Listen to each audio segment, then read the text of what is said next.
Hello, parents, teachers, my students. My name is Miss Wincey. Can you say it?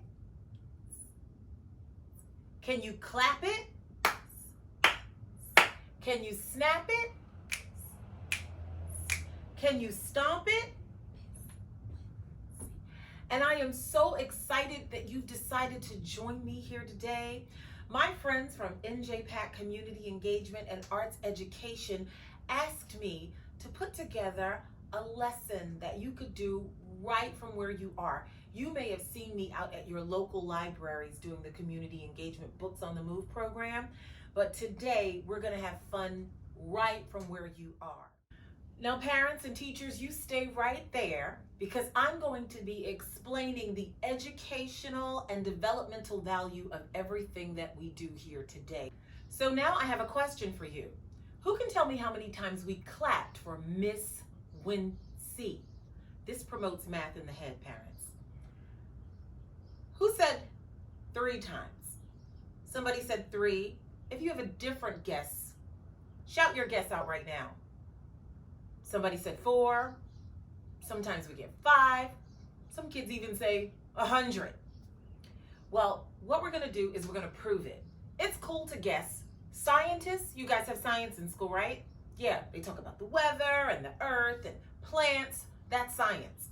Scientists guess all day. That's a very cool thing to do. But mathematicians, who loves math? I love math. You need it for everything. Parents love math too. Look around, you'll see your parents and your teachers raising their hands right now. Mathematicians prove their work. They always put a system in place to make sure that the number that they guessed was correct. We're going to do that right now. You guys are going to clap Miss Wincey, and I'm going to put 1 finger up for each time you clap. Are you guys ready? Parents, would you do this at home with me? Teachers, would you do this in the classroom with me? Ready? Here we go. Let's do it. Miss Wincey.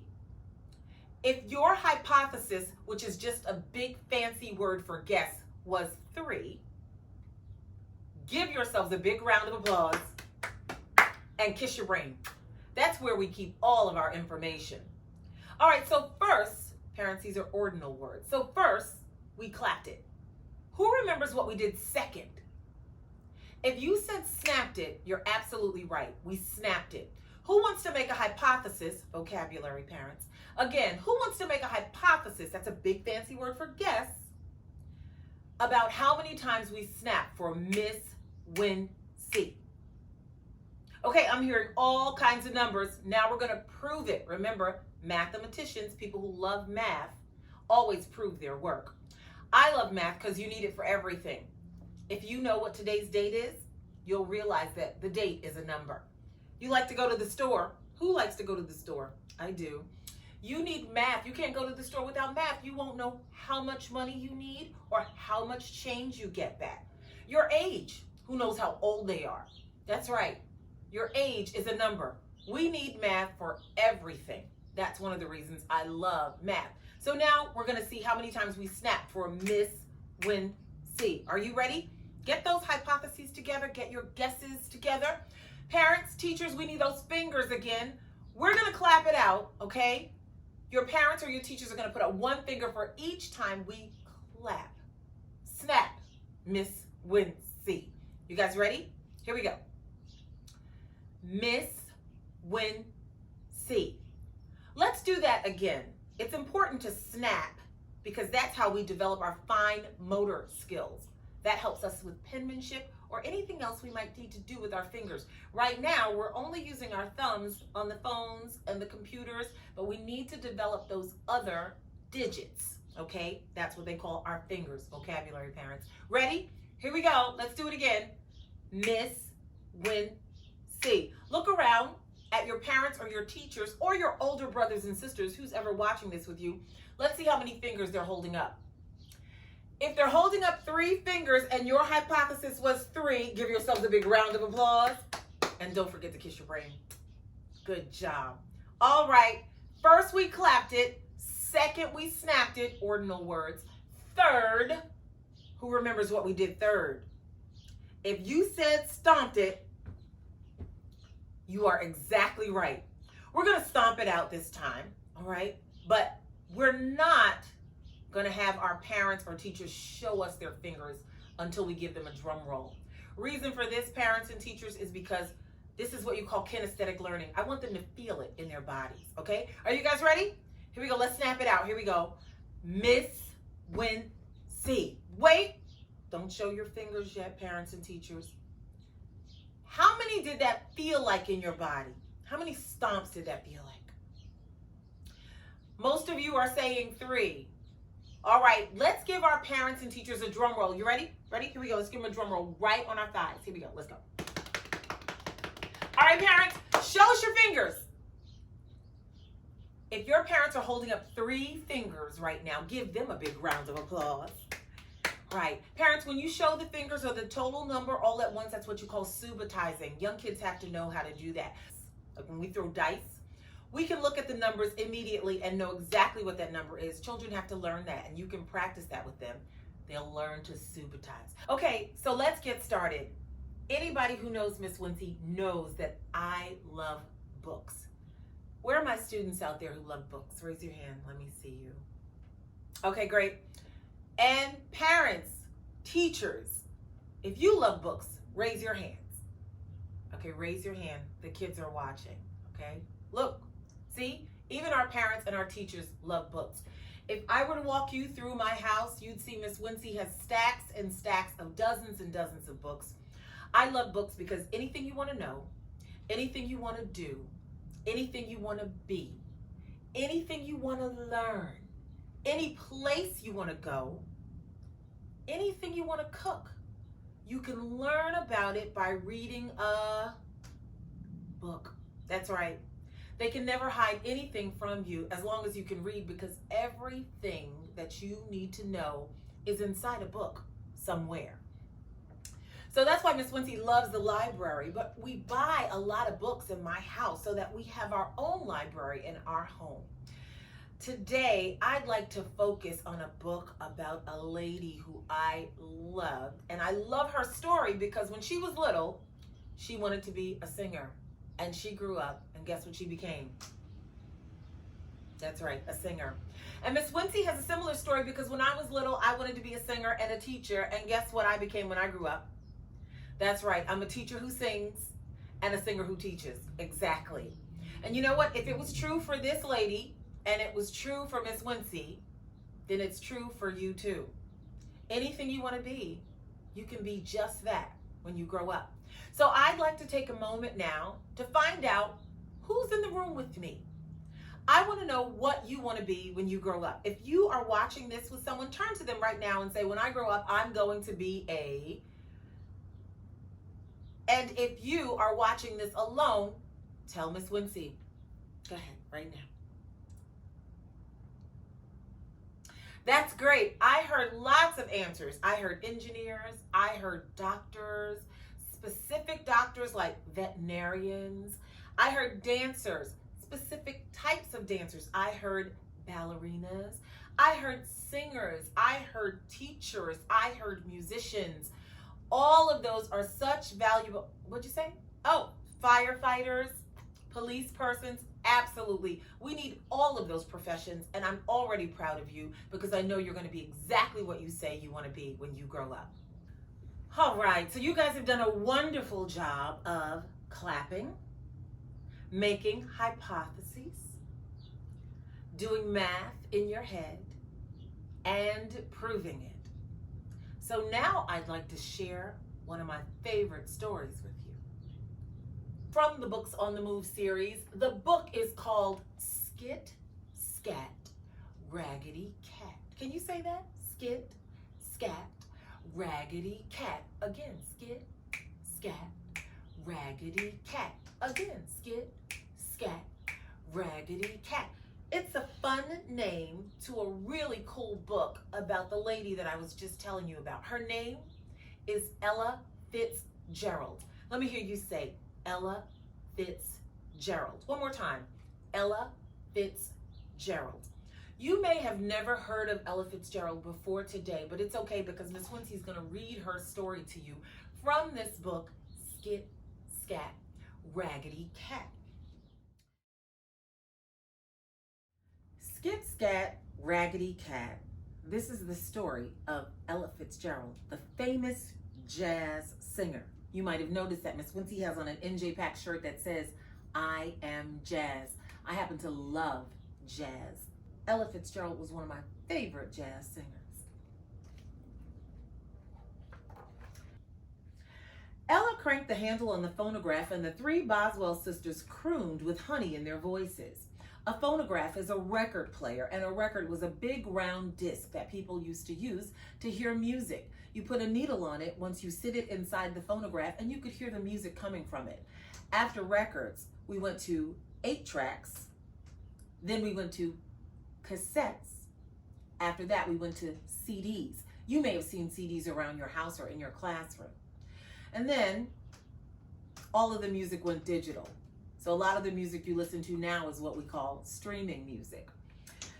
The Boswell sisters, that was a singing group at the time, crooned, that's when you sing really pretty, with honey in their voices.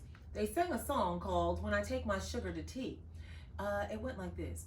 When I take my sugar to tea, all the girls are jealous of me. 'Cause I never take her where the gang goes when I take my sugar to tea. I'm a rowdy dowdy, that's me. She's a hi-hat baby, that's she. So I never take her where the gangs go when I take my sugar to tea.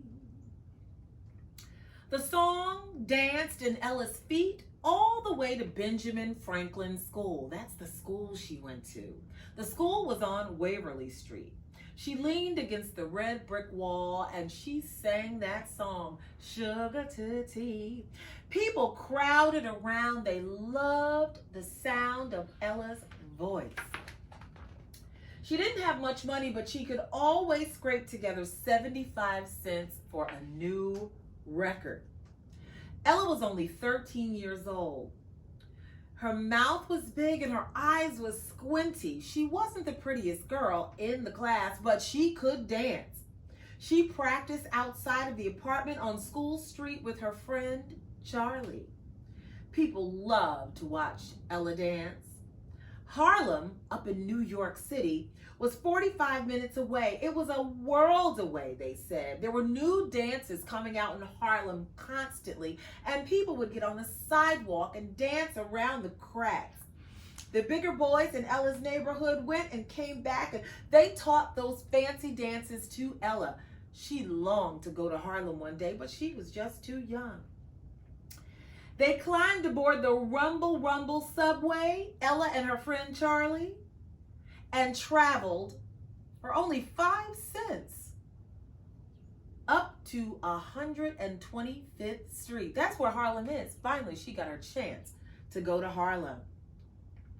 And she danced there, dancing feet, tap, tap, slide to the Savoy Ballroom on Lenox Avenue. If you ever have a chance to go to New York, you need to ask your mom, your dad, your nana, pop, somebody to point these streets out to you. 125th Street, and don't forget Lenox Avenue. The Savoy was a place where Ella loved to go and dance. They called it the home of the happy feet. Ella danced with her friend Charlie, some of the most famous dances out there, the Lindy Hop and the Shorty George. Look at all these people dancing. When Ella and Charlie hopped the Lindy Hop in Yonkers, people said goodbye to all their loose change. They threw money at their feet because they danced so well. 3 cents here, 5 cents there, 10 cents, sometimes even a quarter. Ella was going to be famous. That's what she and Charlie kept telling people. They told everybody. Never mind that Ella didn't have the newest or latest or fanciest shoes. It didn't matter that Ella didn't have money. She was tough, and all she needed was someone to notice her. Ella practiced singing all the time. She sang every chance she got. In fact, she got the school kids in Yonkers, that's a place in New York, she got them hooked on her singing. It didn't matter that she wasn't famous. She sang every chance she got. She wanted to sound like Miss Connie Boswell from the Boswell Singers that I had mentioned earlier. She sang that famous song, "When I take my sugar to tea, all the girls are jealous of me, 'cause I never take 'em where the gangs go, when I take my sugar to tea." Finally, Ella heard about a place called the Apollo Theater. It was up in Harlem on 125th Street. The Apollo Theater was having what they call an amateur night. Vocabulary, parents. An amateur is when you don't necessarily get paid for what you're doing. Maybe you never went to school for it. You're not considered a professional. But you may still be good enough to enter a contest. That's exactly what Ella wanted to do. She heard that the audience members were the judges. So if she could make the audience like her, she could win the whopping prize of $10. And not just that, but the winner would get a chance to sing or swing with the band. That's what they call it when you sing jazz. They call it swinging. Ella Fitzgerald got her opportunity to audition at the Apollo Theater, but it didn't go well. She was so nervous. You know what it means to be nervous, right? It's like when you're scared to do something. She was so nervous that even though her voice was beautiful, when she got up in front of all the people and tried to sing, it cracked. She sang the same song that she was so used to singing, but this time it didn't come out right. And the audience, remember I told you the audience members were the judges, they booed. They said, "Boo! Get her out of there!" That's right, they screamed and hissed and even threw things. Ella was so upset, she started to cry, and when she put her head down to walk off stage, the MC, that's the person who runs the show, they said, "Wait a minute, folks." They got out there in front of Ella. They said, "Wait a minute. This young lady has a really pretty voice. She's just a little nervous. You think you guys can find it in your hearts to give her another chance?" So they calmed down, and Ella started singing again. And this time, the people loved her. They cheered, and she won that $10. And not only $10, Ella got her chance to sing with the band. She was on her way to fame and fortune. Ella became famous and sang a lot of great songs that we still love today. And one of the things that she became most famous for is what we call scatting. One of her songs was a tisket a tasket, and she'd sing a little and she'd scat a little. A scat is when you replace words with syllables. So she'd sing something like, "A tisket a tasket, I lost my yellow basket, skadee-dee-bee, skadee-dee-do, zabee-dee-dee-dee-do." You know what, boys and girls? I bet we could learn to scat right now, just like Ella Fitzgerald. What we'd have to start with are our vowels. All right, boys and girls, so let's have some fun doing some scatting of our own, just like Ella Fitzgerald. So, like I said, when you scat, you replace words with sounds or syllables. So we're going to do that using the vowel sounds from our alphabet. That's exactly what jazz singers and jazz musicians do. So let's start with the vowel sounds from the alphabet. All right, we have A, E, I, O, U. Read them with me. Here we go. A, E, I, O, U. That's right. I'm using the back of a mallet that I usually use to play the drum as my pointer. Read them again. A, E, I, O, U. Now, if we were to sing them, let me get this mallet. I'm going to give you a starting tone, like a sound. A, E, I, O, U. Sing it with me. A, E, I, O, U. Good job, boys and girls. Good job. Okay, I'm going to put our vowel sounds there. All right? And I'm going to get a consonant from our alphabet for us to use as our starting letter. So what we're going to do is we're going to take this sound. What letter is this, boys and girls? Right, B. That's a B. Excellent. We're going to make the B the first sound in front of each of our vowel sounds. So instead of A-E-I-O-U. What sound does A make if we put a B in front of it? Bay. So we'll have bay, bee, bye, bo, boo. Are you guys ready? And let's go up just a little bit. Bay. Here we go. Bay, bee, bye, bo, boo. Good job. Let's do that again. Baby, bye, bo, boo. Good job. All right, that's what it sounds like if we put a B in front of it. Now we're scatting. Let's change the sound. Lay. You ready? Here we go. Let's do it. Lay, lee, lie, lo, loo. Do it again. Lay, lee, lie, lo, loo. Good job. Let's go up a half step. What letter is this? What sound does it make? Let's go up. Let's sing it. Gay, gee, guy, go, goo. Do it again. Gay, gee, guy, go, goo. Good job. You guys are scatting. Let's do one more. What letter is this? What sound does it make? Let's go up half step. Day, dee, die, do, do. Half step up. Day, dee, die, do, do. Give yourselves a big round of applause. Kiss your brains. I hope you've had as much fun with me as I've had with you, enjoying the story of Skit Scat Raggedy Cat, Ella Fitzgerald. You've been great at counting, reading, scatting, and look for me online where I'll be telling another one of these stories. We'll see you soon.